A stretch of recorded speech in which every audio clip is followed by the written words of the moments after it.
Adolf Hitler is at the height of his power. He's conquered Europe. For millions of Germans, he's the greatest military and strategic genius of all time. Yet the German people are about to discover that what they've been told is a tissue of lies. This is the story of how reality starts to break through the Nazis' propaganda machine. How Hitler commits the biggest military blunder of his career. And how, hidden from sight, his leadership begins to fall apart.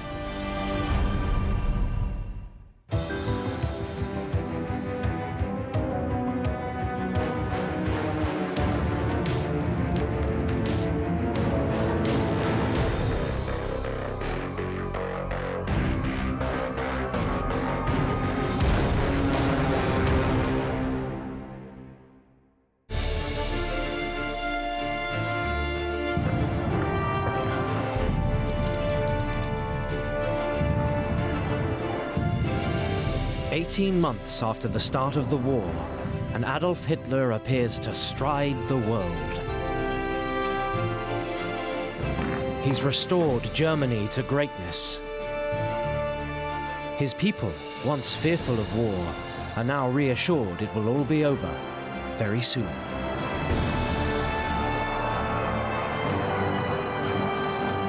He's seen as a great war leader who seems to be delivering all the victories without the significant suffering that people still remember from World War I.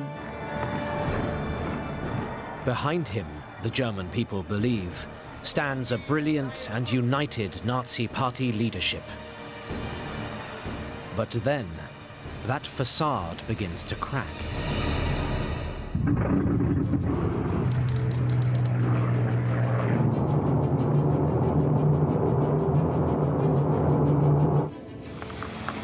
In the early summer of 1941, a lone German officer parachutes into a field in southern Scotland. He's quickly picked up by an amazed Home Guard and taken to London to be interrogated. At first, nobody believes his story. But then a remarkable tale emerges. The lone parachutist is none other than the Deputy Führer and Hitler's oldest associate, Rudolf Hess.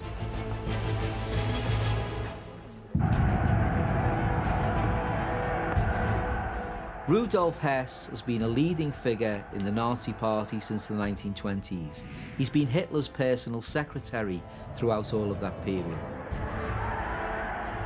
So here was a man who was a big part of the Nazi machine, very well known, very famous throughout Germany. The puzzle: what's he doing alone in Britain?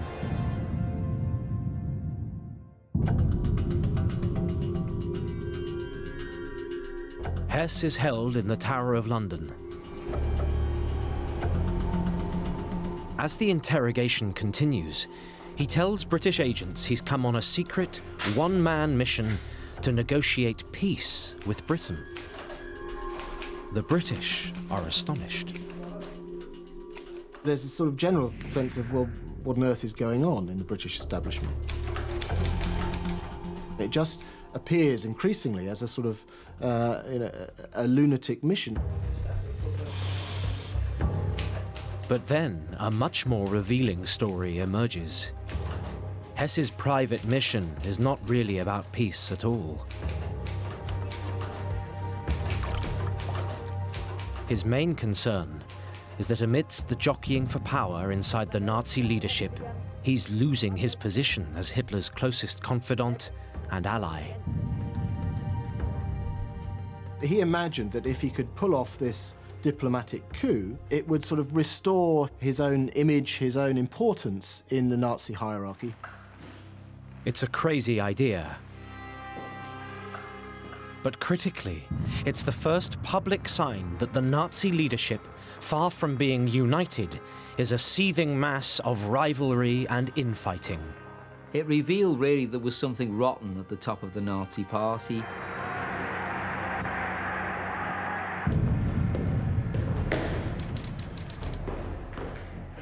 In Germany, Hitler learns of the secret mission in a letter left behind by Hess.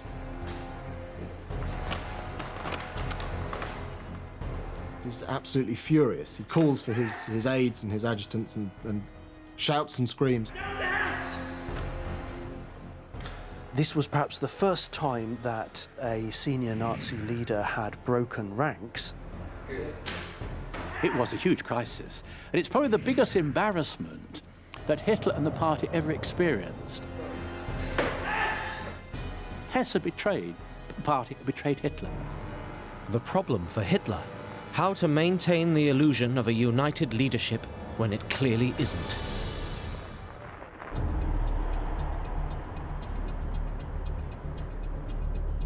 The task of spinning the story to the German public falls to Joseph Goebbels, Hitler's propaganda minister. Goebbels is one of Hitler's most trusted and able cronies. If there's a problem, Goebbels will be very good at fixing it. If there's a problem, Goebbels will be very good at representing it. If there's a problem, Goebbels will be the man to go to. Since the outbreak of war, from his propaganda ministry in Berlin, Goebbels has exercised total control over the German media.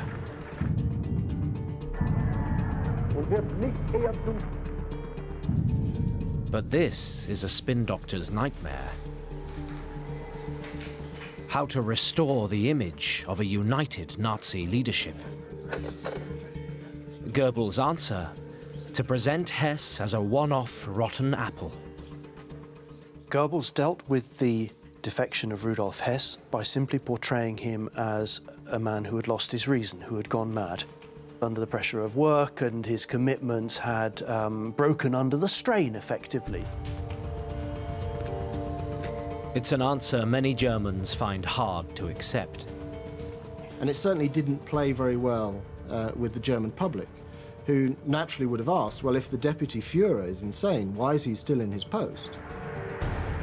The Hess crisis passes, but for the first time, the image of Hitler's leadership is exposed as seriously out of line with the reality. That gap is about to get much bigger.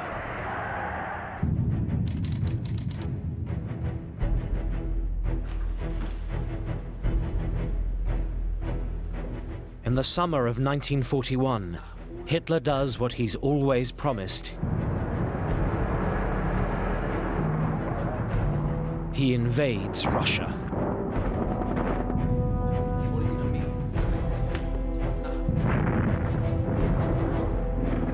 It's something he's vowed to do since the early days of the Munich beer halls. For the German Führer, it's the final showdown with his biggest enemy, communism. It was us or them. Either Nazism conquered Soviet Bolshevism, or sooner or later, Stalin and the Soviet Union would conquer and exterminate the Germans.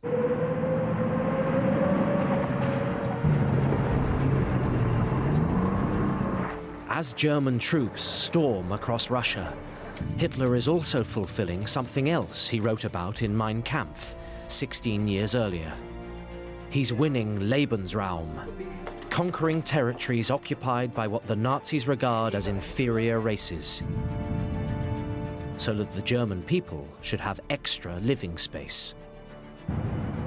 Space had to be found, not in the West, that was closed, but in the East, the Slav East, that area made up of human beings who were barely human and therefore deserved no special compassion.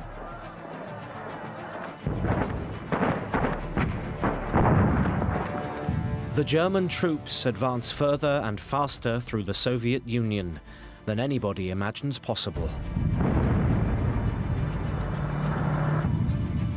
Within weeks, they penetrate hundreds of miles into Soviet territory. The Red Army crumbles.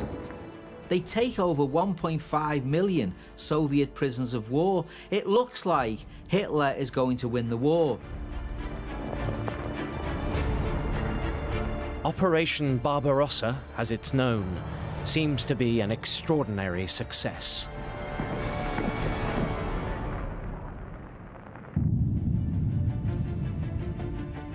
In Germany, there's relief and jubilation. Hitler's position as a great leader, briefly undermined by the Hesse affair, is restored. To the German people, it looks as though the Führer is delivering the short war he's always promised. Communism will be defeated in weeks. And in the autumn of 1941, Hitler gives a speech. He says Russia is destroyed and it will never rise again. He thinks he's won the war.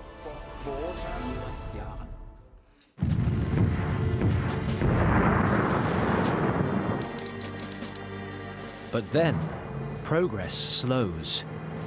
The Russians start to fight back. The Soviet Union calls on its vast reserves of people, many millions more than the Germans.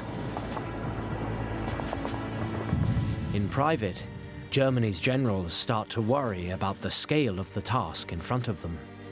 There were stories of generals saying, "Christ, isn't this country big?" in German. Russia was so vast that to cover it was a logistical problem that was very hard to overcome.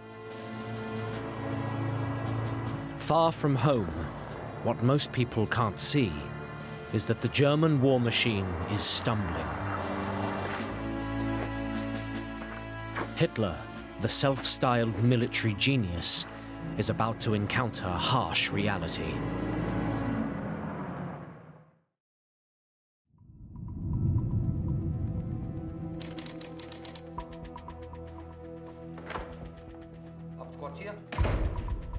At the German High Command, Hitler's generals plan their next move in the war against the Soviet Union. Many are now seriously alarmed by the task in front of them. But Hitler won't listen. Instead, he calls them daily, demanding they keep pushing forward.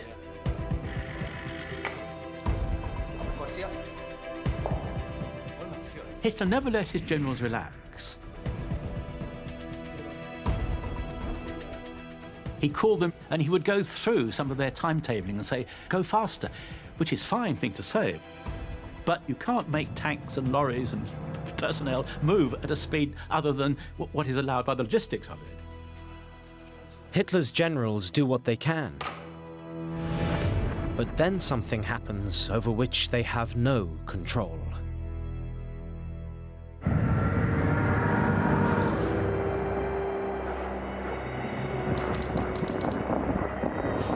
The Russian winter sets in. Temperatures drop to -32 Fahrenheit.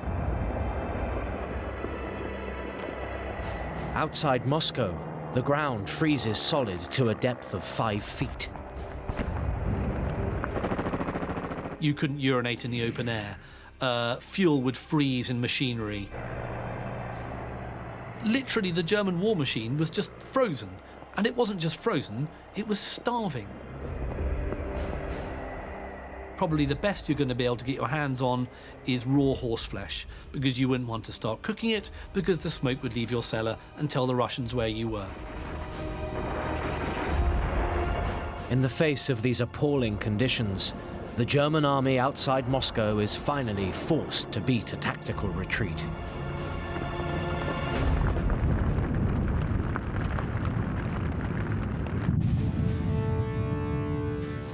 For Hitler, it's a serious setback. He's promised the German people the Soviet Union will be conquered in 6 weeks. It's now taken over 5 months. How can he keep his promise of a quick war when the reality is so different?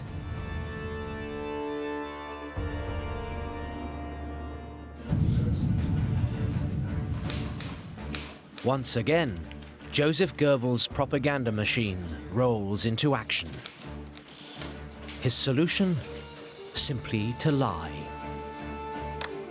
He launches a barrage of propaganda.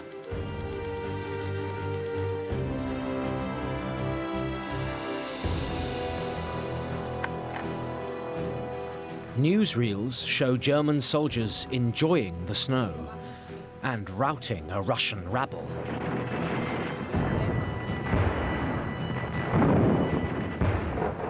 Goebbels made sure that stirring and exciting newsreels were a regular component of the German cinema goers' diet.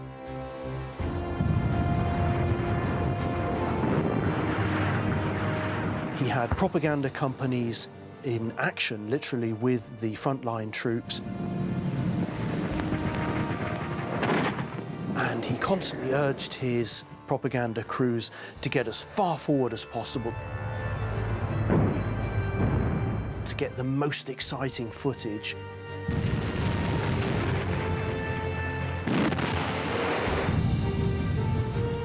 Hitler, far from misjudging the war with the Soviet Union, is presented as a great military and strategic genius.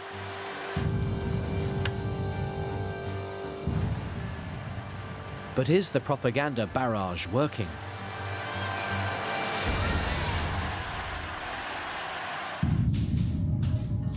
Goebbels has a well-developed system for finding out. He sends out spies to eavesdrop and record conversations. The news is all positive.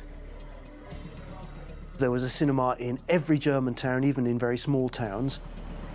And we know from internal opinion reports within Germany that the population responded with enormous enthusiasm to these propaganda newsreels.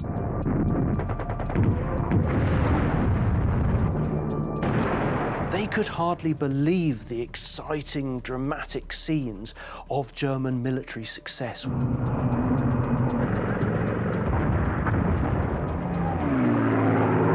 Goebbels was a lover of movies and took part very much in casting a lot of films, and Hitler was a big movie buff as well. So they very much felt that cinema was a great way of connecting with the German people. Goebbels has excelled himself. It's a brilliant propaganda campaign. But then there's a new and totally unexpected development.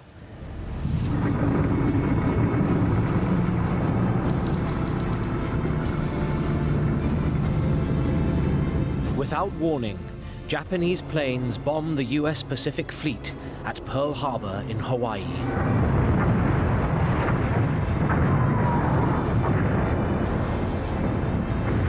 The following day, the US declares war on Japan.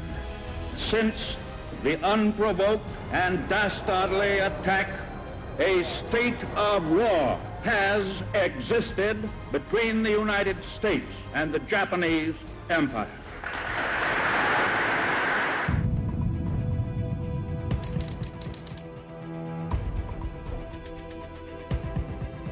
For Hitler, it's a critical moment. Japan is an ally. Should he let the Japanese and Americans fight it out? Or should he side with his Japanese friends? It's a momentous decision, yet Hitler ponders it alone. The case against taking on America is obvious. America was an economic power, a kind of sleeping giant, and he knew that it had massive economic resources that, if turned into military resources, could ultimately affect his ability to win the Second World War. Yet, for Hitler, that's only part of the picture.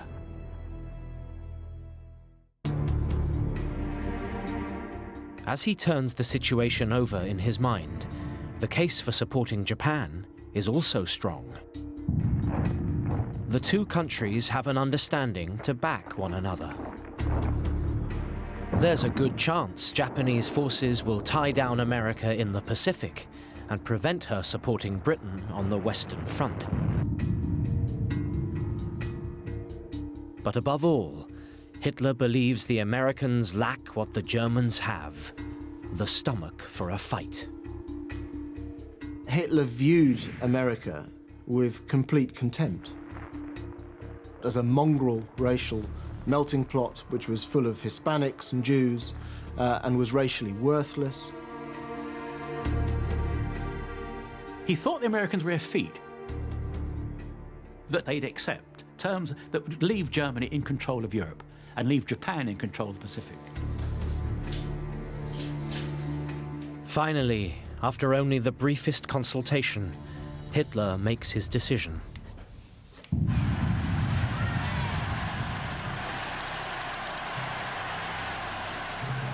Four days after the attack on Pearl Harbor, he addresses the German parliament. Germany will declare war on America. What's remarkable about that decision to go to war with America in 1941 is how easily it was made. Hitler didn't seem to have pondered on it for too long. There's a gasp from the assembled ranks, but they're all Nazis, and he explains that we could not wait for developments to overrun us. We have to take the initiative. America was seen as somewhere very far away, somewhere that couldn't really hurt Germany too seriously. It's a huge decision, yet Hitler has taken it almost unilaterally. It will go down in history as his biggest blunder.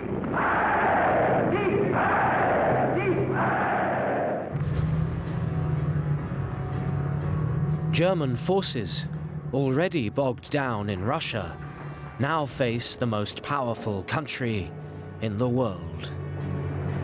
Germany is about to be hit by a series of ferocious hammer blows that will shatter Hitler's image as a great war leader and transform the war.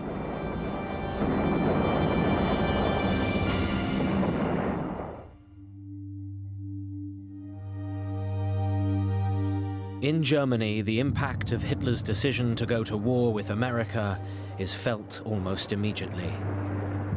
There's a dawning realization that this is no longer going to be a short war. In private, there are bitter jokes. A candidate for the Waffen-SS is asked, "Are you willing to sign on for the whole war?"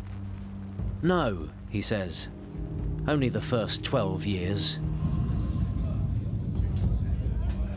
In bars and restaurants, Goebbels' spies listen to the gossip and detect a drop in public morale. It's time for a new initiative.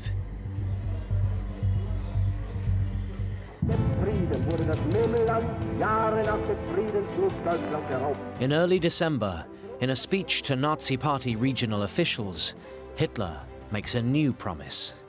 He sees himself as the great military leader. This is the remarkable thing about the Führer, that it's not just a domestic leader. He is the great Napoleon. He's Frederick the Great. He's Caesar. Hitler argues that victory is at hand. It will still be a short war, and it will be followed by a glorious future in which Germany will grow rich on the land and labor of the occupied territories of the East. He wants to be seen as the man who knows what best serves German interests militarily. And at first, it looks as though Hitler's prediction is coming true.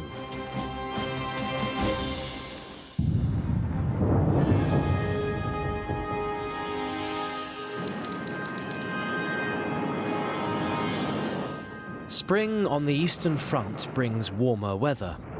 The German Sixth Army goes back on the offensive. The industrial city of Stalingrad is besieged. The Soviet defenders are corralled in a tiny strip of land along the river Volga. Tens of thousands face a brutal death. Stalingrad is the most brutal type of fighting. No one would be the same after Stalingrad. Urban warfare is uniquely messy, and Stalingrad was a uniquely messy form of that type of warfare.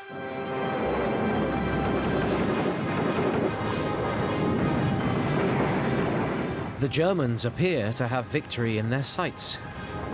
But then, the battle changes.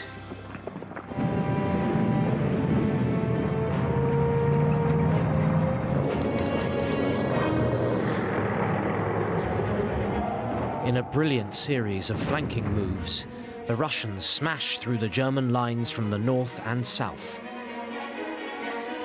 They meet to the west of the city, completely encircling the Germans.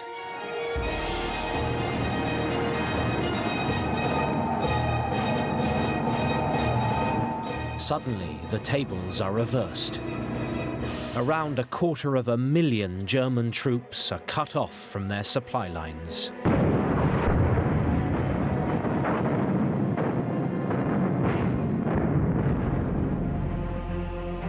The German forces soon run low on everything, from ammunition to food.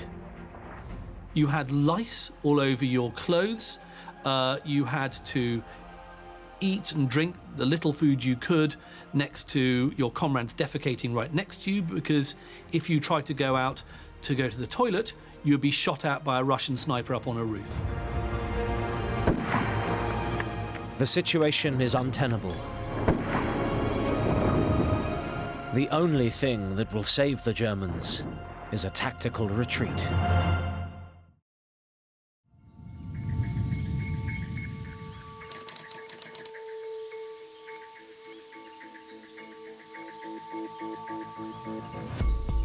Hitler, by now, has moved his headquarters to a huge complex of bunkers in eastern Poland. The Wolf's Lair, as it's known, is Hitler's new base, over 400 miles from the military command in Berlin. Here, far from the sight of the German people, Hitler holds a crisis meeting. Most of his senior military leaders call for a strategic withdrawal.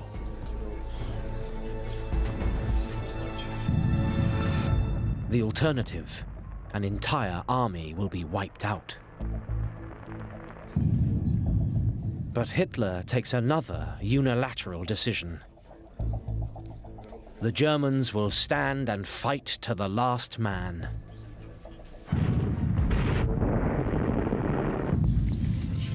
The Führer wouldn't sanction retreat.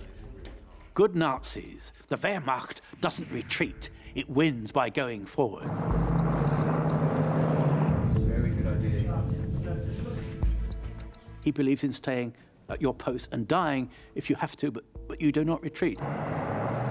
Absurd strategically, absurd militarily.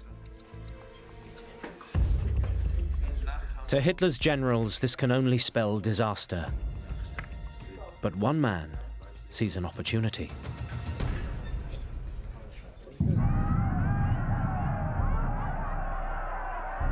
Hermann Göring has a reputation as a powerful and effective leader. Hermann Göring had been an able and brave First World War soldier, pilot. Genuinely won decorations. He understood war. He'd fought it. He'd been in it. Göring has been in the Nazi Party since 1922. He had turned the brown shirts from a rabble into a formidable fighting force. And he'd been injured in Hitler's 1923 beer hall putsch. As head of the Luftwaffe and Hitler's anointed successor, he occupies imposing offices in the center of Berlin, not far from Hitler's headquarters. Hitler had great faith, justifiable faith, in Göring. His policies, his strategies seemed to be working.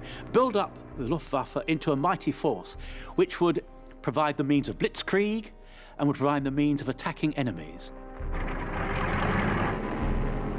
His air force had proved decisive in the conquest of much of Europe. He proved a very able commander indeed, one of the greatest, one would say, of the Second World War.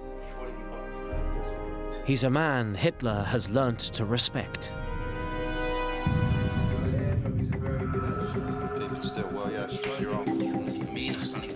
Goering now backs Hitler's refusal to sanction a retreat from Stalingrad. He suggests, instead, the army can be reinforced by airdrops using his Luftwaffe. Hitler enthusiastically embraces the idea. Yet Goering is not the man he once was, nor is his judgment.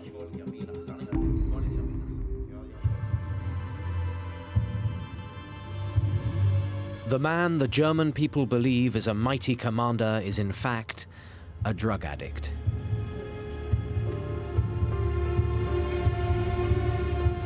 He's now heavily dependent on morphine.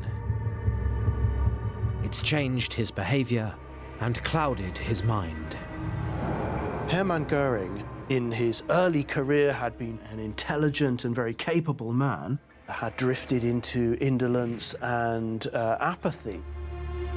He's also developed an all-consuming new interest.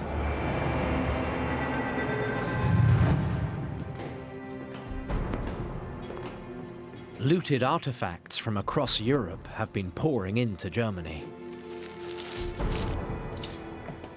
In every country the Nazis occupied, their armed forces were rapidly followed by teams tasked with a mission to bring back to Germany cultural artifacts.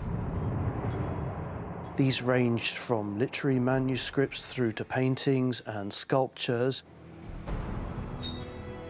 At the heart of this operation is Goering. Goering thought himself as a connoisseur and a great expert in matters of art and culture, but he has an eye to the business. He wants money. He would draw up an order for the kind of paintings that he'd like to have brought to him at his country estate. The me part of Goering is fascinating. By 1942, he's amassed a huge collection of stolen artworks. He has something like 1,200 precious objects and paintings in his personal possession. Goering is not alone in his passion for self-enrichment. There's hardly an official in Germany who doesn't dabble in this great project. It's on a massive scale, which is why it couldn't be controlled, because everybody had a skeleton in the cupboard. Goering's preoccupation with drugs and art mean he's no longer an effective commander or a good judge of the military situation.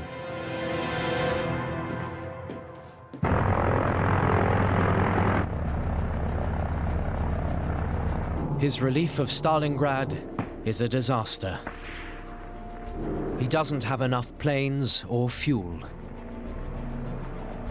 The promised airdrop turns into a farce. The estimate that was given was that it would require something like 800 tons daily to keep those soldiers supplied. The reality was that they managed under 100 tons per day. A soldier writes home, "We live on one piece of bread between 8 and a taste of warm water."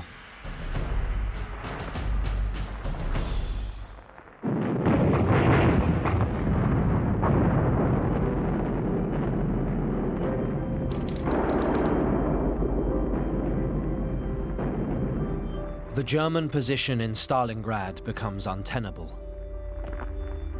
Finally, at the end of the month, the German commander defies Hitler and surrenders.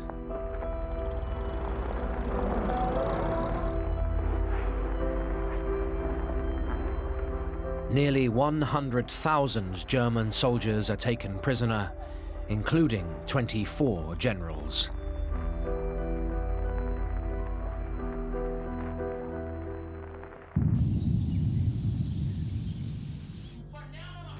When news reaches Hitler at the Wolf's Lair, he's appalled.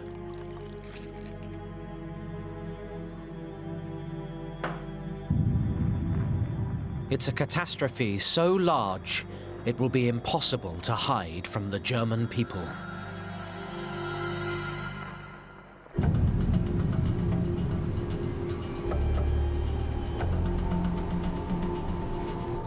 Once again, the man who has to break the news is Joseph Goebbels. He realizes this is going to require a new message. Out goes the idea of a quick victory. In comes the idea of a uniquely German grit and heroism.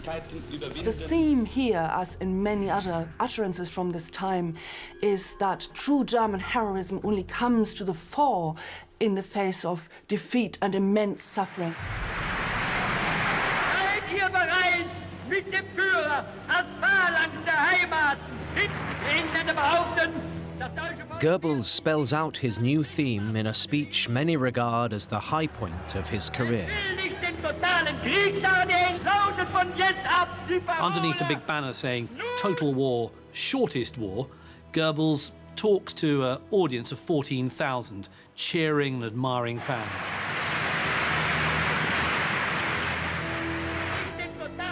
It's an appeal to the morale of the people to, in a sense, shift gear from support for the war, which was based initially on enthusiasm for the quick victory and the speed of the conquest, and now shifts towards this idea of endurance and embracing suffering.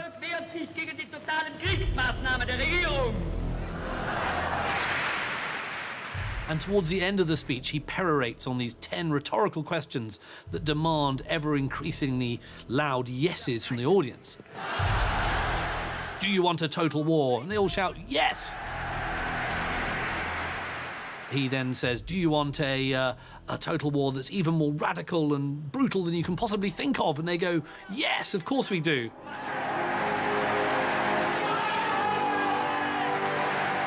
But Goebbels also has a second message.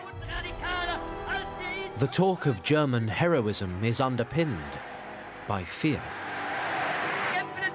Goebbels increasingly put before the German people a nightmare vision where they would be driven out of their historic, their ancestral lands in the East, their women would be raped, their young people enslaved and deported to Siberia. They had no choice but to fight on.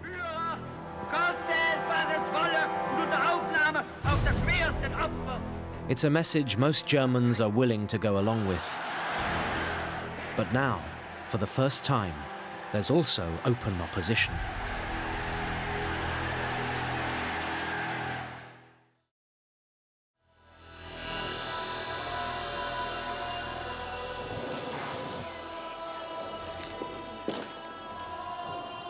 In Munich, a group of students calling themselves the White Rose Group circulate anti-Nazi leaflets and daub anti-Hitler graffiti.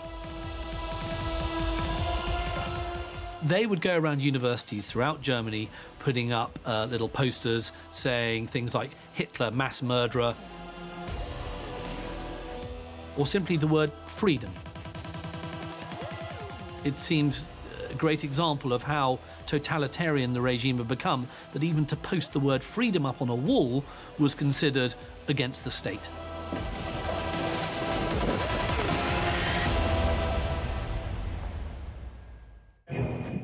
The opposition is quickly snuffed out.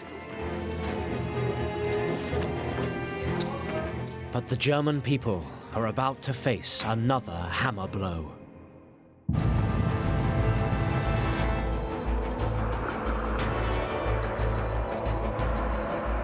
For 18 months, American arms and troops have been pouring across the Atlantic. The most powerful industrial country in the world has gone on a war footing.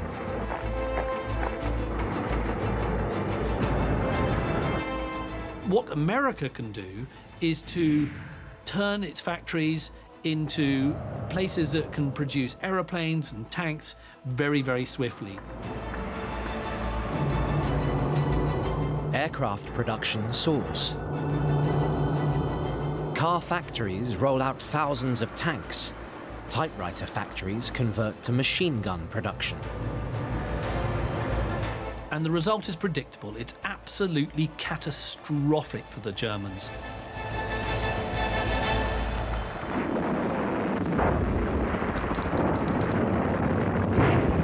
In the early summer of that year, American troops joined British forces in routing the Germans in North Africa.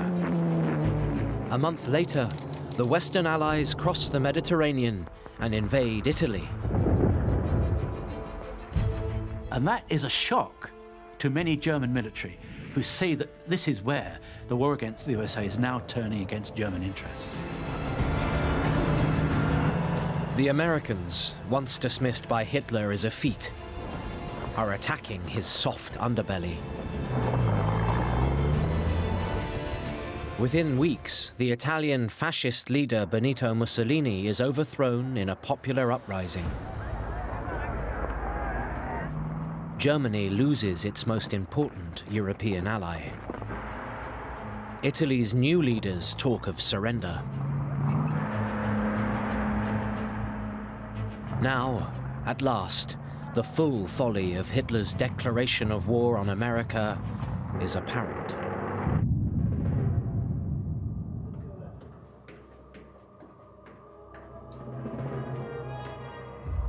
Hitler gets the news at the Wolf's Lair.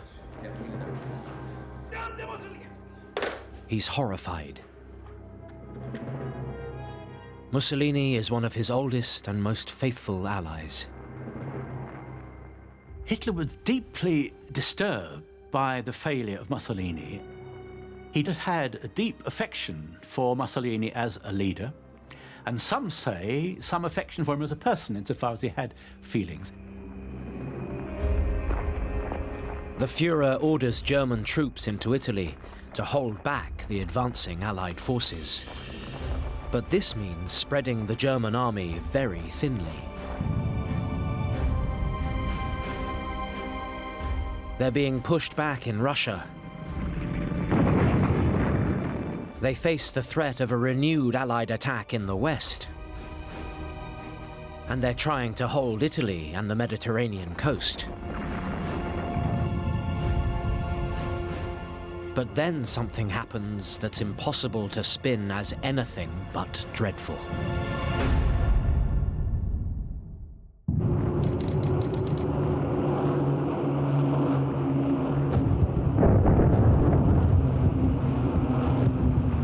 Over the skies of Germany, Allied aircraft bomb the country's cities day and night.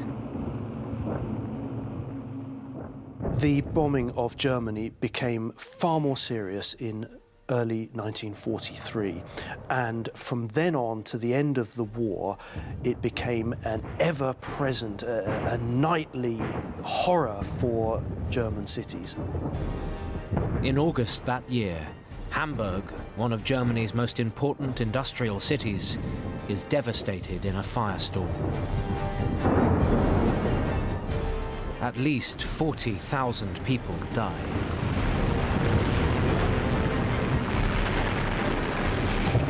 Hitler responds with a highly significant shift in domestic policy.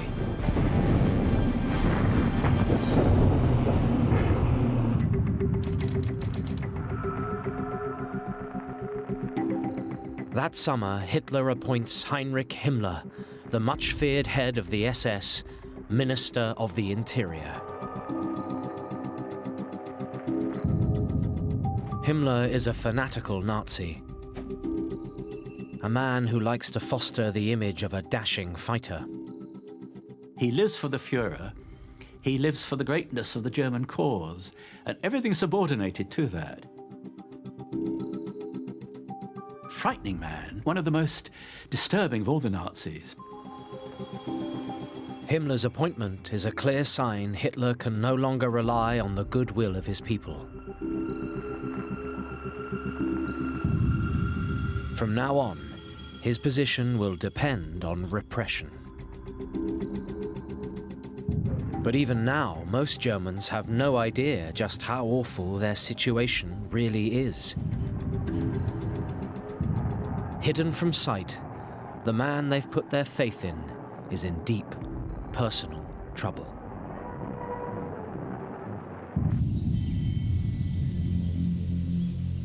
The Führer has withdrawn almost entirely to his bunker at the Wolf's Lair in East Poland. He's simply unable to accept the reality of the situation. The German people start to realize that they haven't seen Hitler for a while.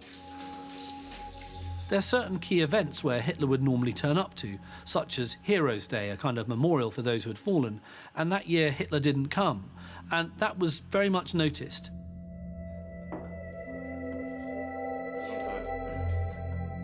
He sits there every evening having his dinner, surrounded by his secretaries increasingly, because he doesn't want to talk to his generals, because they'll only tell him bad news. He's not yet 55 years of age, but he seems to be a man who's moving more slowly. He's not the old Hitler that he was. He's losing his energy. He goes for long walks with his dog. He became very stooped, and he starts to tremble, possibly what we think now Parkinson's.